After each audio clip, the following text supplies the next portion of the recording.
जो थ्योरी हमारे यहाँ बनाई गई या इम्पोज करी गई, जो पूरे इंडिया में कहीं ना कहीं डिवीजन का कारण भी बनी, मुझे ऐसा लगता है।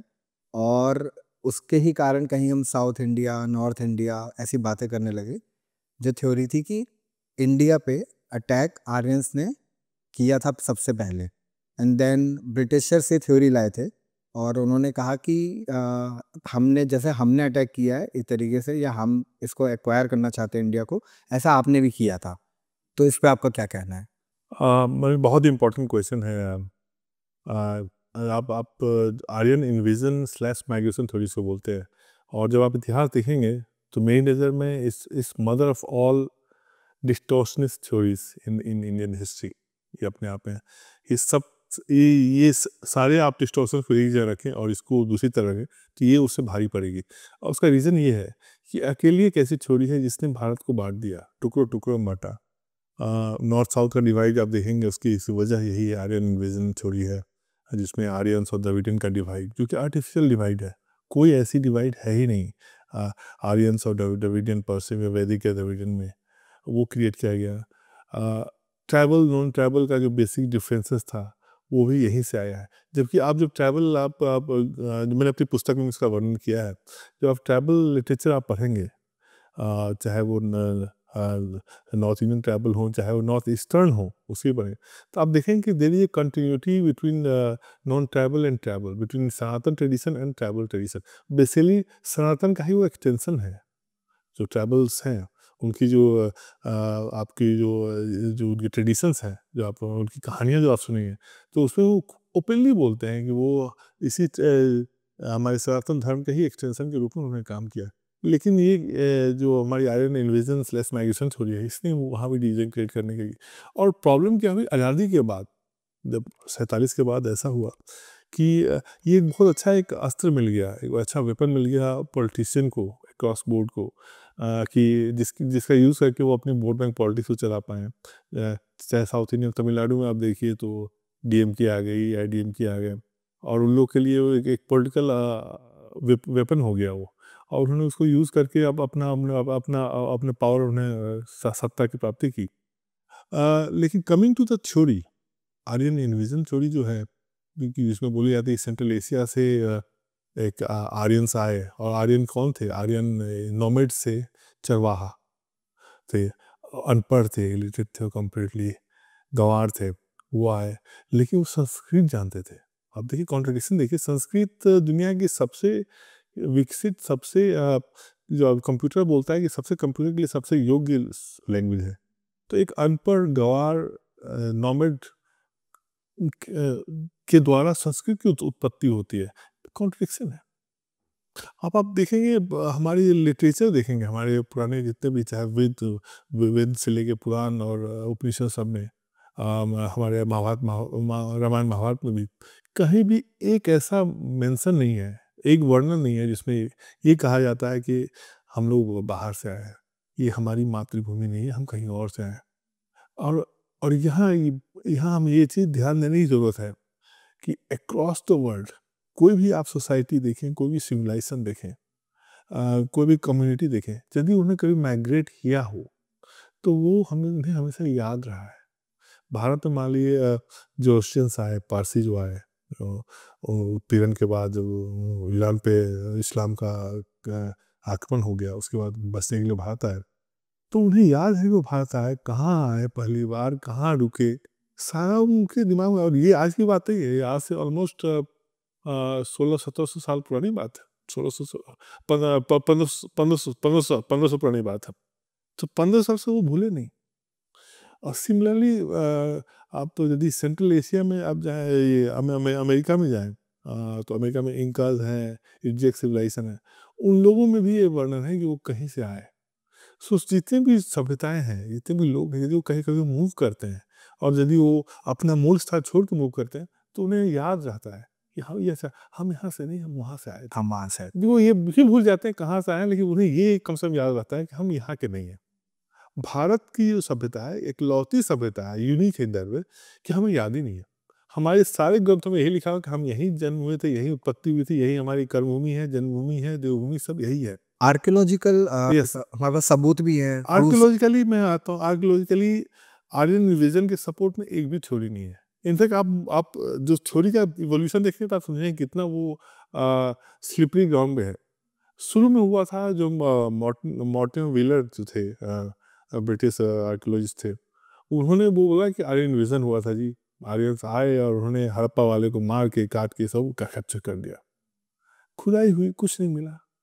तो फिर लगा यार ये कैसे हो गया, मारा भी और कुछ मिला भी नहीं हमें। तो फिर उन्होंने धीरे धीरे 90 तक आते आते उन लोगों ने इस थ्योरी को चेंज करके बोला कि नहीं, इन्वेजन नहीं हुआ था, माइग्रेशन हुआ था। तो धीरे धीरे आए थे और इतने कम बैचेज में आए थे जो 10-20 लोग साथ आए कि वो उसका कोई एविडेंस आपको नहीं मिलेगा। आप इमेजिन कीजिए 10-20 लोग आके हड़प्पा ऐसे विशाल सिविलाइजेशन को, जो कि वर्ल्ड की सबसे लार्जेस्ट है ज्योग्राफिकली, और एस्टैब्लिश कर दिया। और अर्बन है, सिविलाइज्ड है। इनफैक्ट उसकी अर्बन प्लानिंग इतनी अच्छी थी कि 2000 साल बाद जाके ग्रीस को फॉलो कर पाए। 2000 साल लगे वो, कम से कम वो वैसे उस स्थिति में जाने पूरा। और वैसे को ये अनपढ़ गवार जो कि कुछ गुड फॉर नथिंग आर्यंस आए और उन्होंने कैप्चर कर लिया। वन, दूसरा सिर्फ कैप्चर ही नहीं किया, उन्होंने अपनी लैंग्वेज भी दे दी। अब लैंग्वेज पर सबसे स्टिकी क्वेश्चन आते हैं, and that's why I find ये आर्यन जो थ्योरी है ये बहुत ही लेक्स कॉमन सेंस। लैंग्वेज बहुत ही स्टिकी सब्जेक्ट है। जो हमारा जो अपना जो भाषा होता है ना, भाषा की लड़ाइयाँ आप देखना भी होता है, तमिल बड़ा है या तेलुगु बड़ा है या हिंदी बड़ा है, संस्कृत बड़ा है। जो कि लोग बहुत इमोशनल होते हैं, लोग अपना धर्म बदल लेते हैं लेकिन लैंग्वेज नहीं बदलते। आप बांग्लादेश में देखें अभी भी बंगाली बोलते हैं, आप पाकिस्तान में जाए तो जो पाकिस्तानी जो पंजाबी हैं पंजाबी बोलते हैं, क्योंकि लैंग्वेज नहीं छूटता है। ये भी अपने आप में अनोखा एग्जाम्पल इन लोगों ने हमारे डिस्टॉर्शन से दिया कि आर्यंस संस्कृत लाए और Harappans despite being more developed, more civilized, more educated, अपनी लैंग्वेज छोड़ के उन्होंने इनकी लैंग्वेज ले ली, बिल्कुल ओवरनाइट ले ली। सो आप देखेंगे ये था आर्कियोलॉजिकली बहुत अच्छा एविडेंस मिला जिसकी बहुत चर्चाएं नहीं हुई। मितानी राजा हुआ करते थे सेंट्रल एशिया में, अराउंड 1400 BC करीब में उनका राज्य हुआ करता था। सेंट्रल एशिया एंटोलिया रीजन, ये आपको तुर्की का एरिया है। उनका रिकॉर्ड मिला है, हाँ, इंस्क्रिप्शन तो जैसे अशोका का था वो तो भाई आप झुला नहीं सकते, उसमें कार्बन डेटिंग करके आप डेट पता कर सकते हैं। तो डेट अराउंड 1400 BC आ रहा है। उसमें जो एग्रीमेंट है, एक लड़ाई के बाद का एग्रीमेंट है, जिसमें कि एग्रीमेंट आप किसी भगवान के नाम पर करते हो, तो उसमें इंद्र का, वरुण का, अग्नि का, मित्र का, इन देवताओं के नाम पे इन्होंने एग्रीमेंट की थी कि नहीं हम ये करेंगे वो नहीं करेंगे, बराबर। द लैंग्वेज जो उस इंस्क्रिप्शन में लिखा गया है, यदि आर्यन इन्वेजन हुआ होता तो वो लैंग्वेज ऋग्वेदा भारत आने के बाद लिखा गया, ये सब मानते हैं। तो जो ऋग्वेद का जो लैंग्वेज है उससे पहले का वो लैंग्वेज होता है, प्री ऋग्वेदिक होता है। करेक्ट।